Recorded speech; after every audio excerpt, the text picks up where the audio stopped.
So now you're like permanently attached to Polo G in the public's perception because of the fact that I think so. Like in my head, I'm like, oh fuck, they must have a really tight bond or something. Would you say that you had like a particular connection with him, or is that just the song that worked out? Yo, I had Barrowline hit me up and showed me who Polo G was, like when he had like 40K followers, and she's like, he said he really wants to link with you. And I started listening to his music, and I'm like, I don't give a fuck how many followers he has. I'm doing this. I like, you know, told the team like, hey, this one might not really, you know, meet the standards that we're looking for, but I believe in this guy. Like, this is gonna go crazy. And we did our first video. I remember reaching out to like anybody I had at the time. I'm like, yo, I believe in this kid. World Star posted it. I got it on, you know, wherever else it was, but it made it such a thing that was like,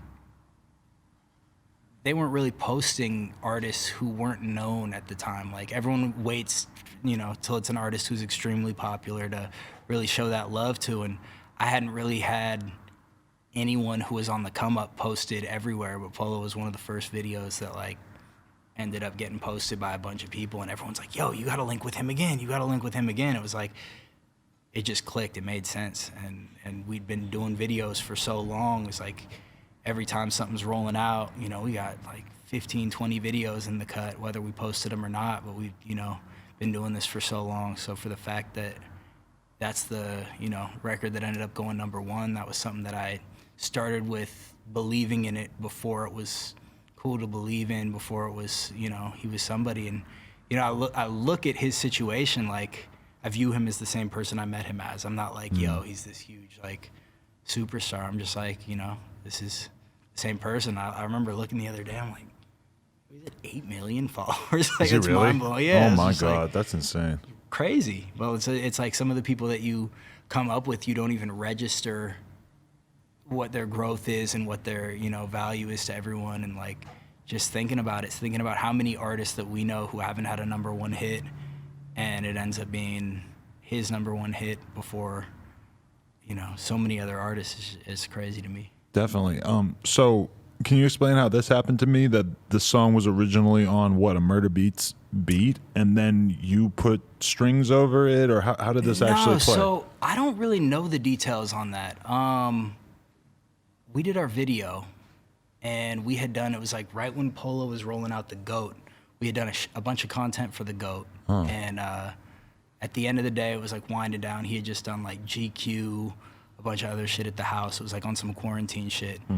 I was playing this melody, and Polo's like, oh yeah, that'll work. And a lot of the time I'll just play a melody and he'll just go with it. So I was playing this melody and he's like, oh yeah, this is crazy. We shot the video and it went out of here. It was just like, everybody wanted it. It went viral on TikTok. I was getting harassed about it every single day. And he hit me and he's like, yo, we gotta turn this into a song. I want you to do exactly what you did in that video, turn it into a beat, let's go crazy. So the song dropped, it went #1, like 2 weeks passed, and then we find out about that. Like, nothing was even brought up, and then there was a post made about it. So I guess he had writing credits on it or something like that, but as far as the production of the beat, that was me and my boy Cinco had been the ones who produced that. Okay, so you think Murda was confused, or was there like an earlier version of the song over the beat that he had? You probably know more about it than I do. I heard there's a bunch of different theories on it. I don't know. I actually just thought of it while we were doing the interview, and I'm like, oh, I wish I had researched that particular issue. I don't know if he said anything about it, but I saw that he had posted that he had writing credit on it, and hey, shout out Murda. Right. See, this is what happens when the Chicago rappers start letting white people get involved. Hey, man, more power to everybody, you know. It's a #1 record. You know, there's no reason not to celebrate it. You don't want it to turn into something that, you know, weird vibes are on. And, right. You know, it's nothing but good vibes for me. So, yeah, I don't know. I think we'll hear more about what's going on with that. But as far as I'm concerned, take a look at the credits, go to the producer section, you're going to see 2 names. It's me and my boy Cinco. So, for sure. Big #1 for us. Hopefully more to come. That must open up your world of people wanting to work with you, or people willing to do like actual beats with like get actual beats from you in production, have you evolve like that? Oh yeah. Having a #1 song, like, I mean, your shit was already pretty popular, but that must just open shit up so much where so many more people are like, okay, yeah, like I want some of that special sauce. I mean, it's just like people only hit you up for one reason, and you get sick of even responding at a certain point because it's like, yep, I know why you're hitting me up. Right. Now they're like, yo, let me get beats, and I'm like, wait, what? You only want beats? Like, yep, got you. Yeah. Let's do it. Oh, you're an up and coming artist and you're not hitting me up about a video? Let's get in the studio. Right. You know, I'm ready to work. I'll knock out 8 songs with an up and coming artist, and my goal right now is like, okay, we got the #1 with an artist that people do know about.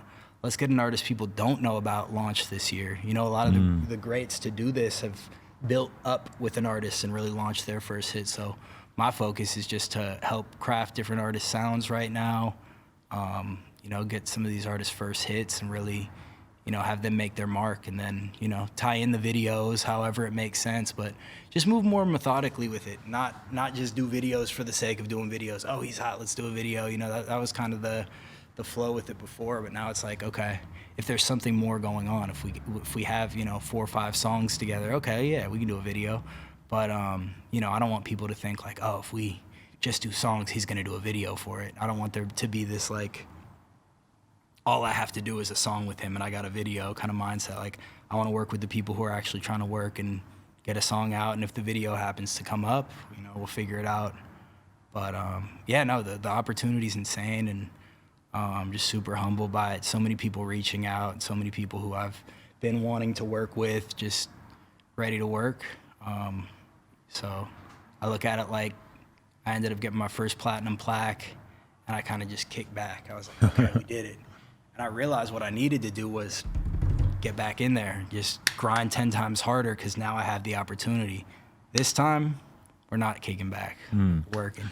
I'm going to assume that the production credits, that the bag from that, from a #1 song, just having production credits, that's probably like a bigger bag than you've ever experienced in your life, like a life-changing situation. You know, I'm not even thinking about that. You know, I've been financially free, doing what I'm doing, living by what I need to live by for so long.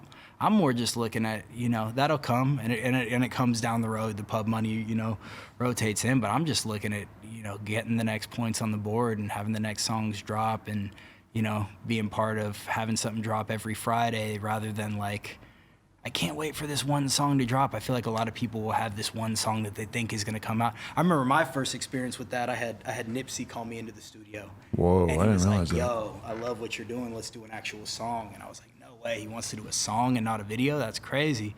We did this whole song. He had me record the uke into the mic. We were in the main room at Paramount.